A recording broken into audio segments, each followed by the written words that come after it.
Chris, 2 league wins on the bounce, and FA Youth Cup winning midweek. It's been a good week for the club all round, hasn't it?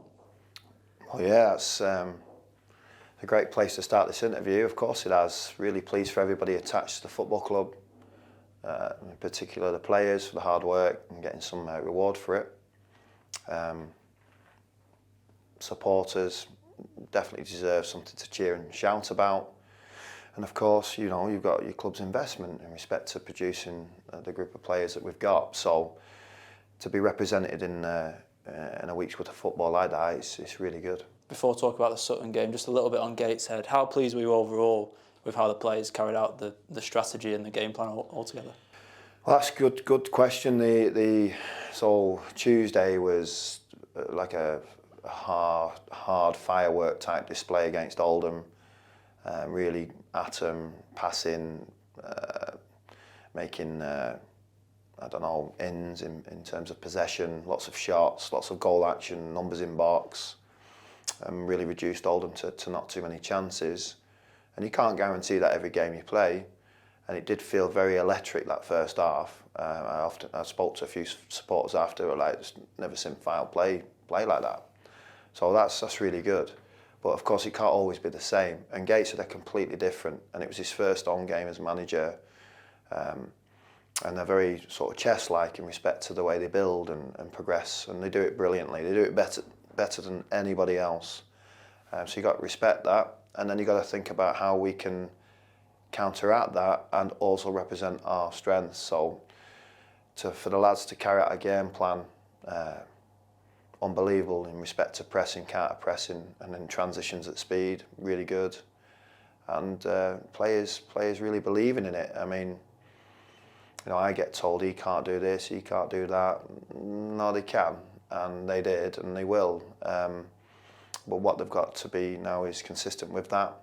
And of course, our next opponents will be completely different to Gateshead, as is Oldham, and that's what happens. It's such a range of opposition, and that we can be such a range ourselves in respect to how we represent ourselves. You know, 9 out of 10 one Saturday, 6 out of 10 the following Saturday. You know, there's not a lot of changes in between. It's just that mentality to be inconsistent. The FA Cup overall, it's competition everyone seems to love. Playing Football League opposition, is it an opportunity these boys should relish? 100%, yeah, and you know, it's definitely a really established, esteemed competition to play in. It's been very good to me as a player. Had some great times. Yeah, got to the 5th round a few times. Managed to get a goal or two in at that stage. Never gone further as a coach. 5th round again with Rochdale. We managed to play Tottenham. We drew with them and gone to a replay at Wembley. That was an amazing experience. And we were drawing at half time there as well. So, but then they showed us what real Premier League players are like. But great experiences. And I know the club's had good success in the past. And last year I watched that game actually, the Gillingham game at home, which would have been maybe Adam's 2nd or 3rd game or something like that. And because you know, good result away, brought them back here. That's the right way round, isn't it? And yeah, the lads didn't quite get what they want, but who's to say we can't do that? We can. But of course we've got to respect Sutton because they're really good at what they do and they've got some really good players that obviously can make massive impacts in games. Like I said, we've got to respect Sutton and we've got to earn the right to obviously get through to the next round, but off the back of 2 wins, do you think the potential's there to cause an upset? The potential's there anyway. You know, every opportunity is different and unique, but the potential's there for Sutton to beat Fylde. And they're at home and they'll obviously fancy the chances. And if I was Sutton's manager, I would. But of course I'm Fylde's, representing Fylde's, and again we've got to respect their strengths. Whether they change the team or not, I'm not sure. And they had a positive result in their last outing, which is good for them. And they'll be in great spirits to try and take us on. Of course they will be. But we've got to make sure that we're at our best, and we've got to make sure that we represent the not new, but the things we've been representing recently. Some positive news out of the club today is Danny Ormerod's signed his first professional contract. How pleased are you to get him tied down? Very pleased. I mean, excuse me, been coaching 20 years, been fortunate to work with some great people and some very great and good potential players. Often some have gone on to play international football, Premier League football, and and they're welcome to swing by my house every now and then. They earn a lot of money, but I don't know.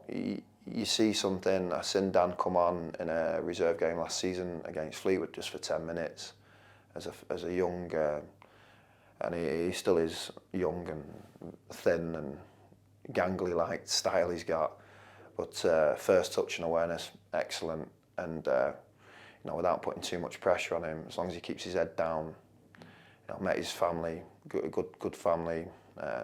Shook his dad's hand at the Chester City FA Youth Cup game and met his mum, I think on a couple of occasions, to discuss my plans with Dan and how the club can help him, and in turn hopefully he'll help us. So he's got off to a great start this season, scoring all the FA Youth Cup matches, and 100% he's coming with us this Saturday. With the emergence of obviously Taylor in the summer and Danny today, does it just show that the pathway is there for the younger players? Yeah, the pathway's there. Without going too political, non-league football, they're not protected to the rights of a football league club, which is big arguments within that. I know I've spoke to David about this several times, and we've actually spoke to Mark Ives about it, who's the National League chair, and they're fighting hard for us to have more sort of protection, things like that. And I know Chris lost out on one of his under-16s, and he came in. Chris Ganner, the academy manager, I don't know, he looked like he was going to start crying, like he's lost a player to Salford, and there's no compensation, there's no, it's wrong really, and it happens. So there's two things we have to try and do, is change the rules or get in the Football League so we're protected. That's all we can do at the moment. So Dan's another one of those quality players who you've already seen. Taylor, he'll be getting on up to, I don't know, it'll be double figures now on games, only in a couple of goals. So of course he's done great, really well, and it's just the start of his journey, and Dan can join that. But we have made changes in the summer to the academy. We want it more elite. The range of minds in it, because it was a BTEC-led programme. So David's supported that action, and I'm glad we've got already outcomes. It's the start of them, but we've got to grow it and make it better and deliver better, and including the juniors deliver better. But it's the start of growth, and to see Taylor and Dan come through, that's really, really good. You mentioned there about making it more elite, and obviously it was mentioned in the press release about Academy 50. For people that don't know, what is Academy 50? Well, I called it Academy 50 because we reduced 100 students down to 50. So there's no real big thing in that, but it just sounded quite right. It's AFC Files, Academy 50, and it means if we're taking people on, we want a standard to that, and an elite mindset to it, and standards and expectations at the club, and how they, I attended parents' evening. I shared my thoughts with the new first years, and we talked about some traditional things that are really good in life, and some things that are in a modern era. How are people more accountable to their actions when we have to be holistic in our approach and make sure nobody's offended, and you've got to get the balance to it. And it was a good evening, actually. I quite enjoyed it. But the first years, the parents were great, and it doesn't surprise me that they've joined that movement and look like they've strengthened the youth system, because you're not beating Oldham, Chester and Doncaster if you're not very good. So it's really good.